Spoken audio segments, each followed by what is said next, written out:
এই কবরে, এই ঘাটিতে যে জিততে পারবে না, বাঁচতে পারবে না, তো পরবর্তী সবগুলো ঘাটি তার জন্য তার চাইতে বেশি কঠিন।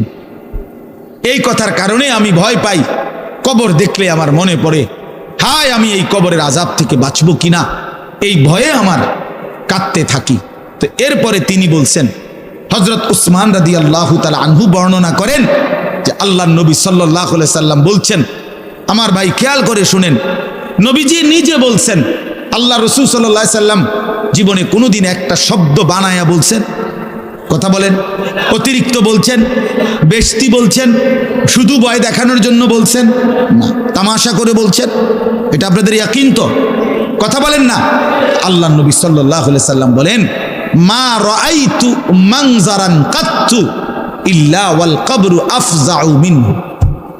রাসূলুল্লাহ বলেন, হযরত উসমান বর্ণনা করেন যে আমি নবীজির জবানে শুনছি, নবীজি বলছেন, হে আমার উম্মত, আল্লাহর কসম উম্মত, কবরের চাইতে অধিক ভয়ানক কোন আযাবের দৃশ্য আমি রাসূল মুহাম্মদ দেখি নাই,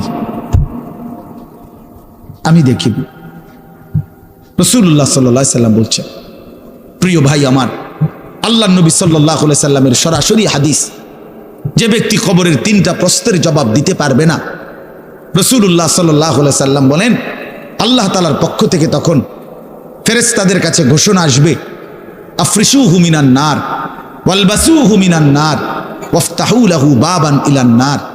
আমার এই নাফরমান বান্দার কবরে জাহান্নামের বিছানা বিছিয়ে দাও, জাহান্নামের পোশাক পরিয়ে দাও, আর জাহান্নাম বরাবর তার জন্য কবর থেকে দরজা খুলে দাও।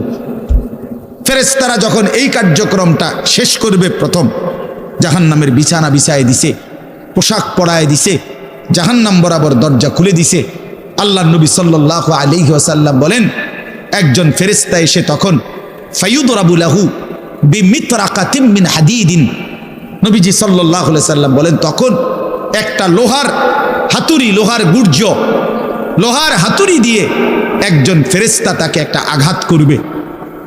কি আঘাত? কোথায় আঘাত করবে? সরাসরি হাদিসের শব্দ, বারবাতান বাইনা উযুনাইহি, তার 2 কান বরাবর একটা আঘাত করবে।